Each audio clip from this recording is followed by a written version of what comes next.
Ang mabuting balita ng Panginoon ayon kay San Mateo. Noong panahong iyon, sinabi ni Jesus sa kanyang mga alagad, "Kung magkasala sa iyo ang kapatid mo, puntahan mo siya at kausapin ng sarilinan.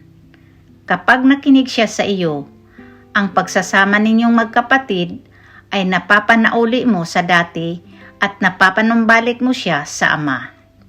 Ngunit kung hindi siya makinig sa iyo, magsama ka pa ng isa o dalawang tao upang ang lahat ng pinag-usapan ninyo ay mapatunayan ng 2 o 3 saksi. Kung hindi siya makinig sa kanila, sabihin mo ito sa pagtitipon ng simbahan.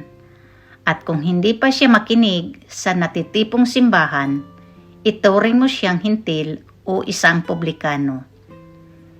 Sinasabi ko sa inyo, anumang ipagbawal ninyo sa lupa ay ipagbabawal sa langit, at anumang ipahintulot ninyo sa lupa ay ipahihintulot sa langit.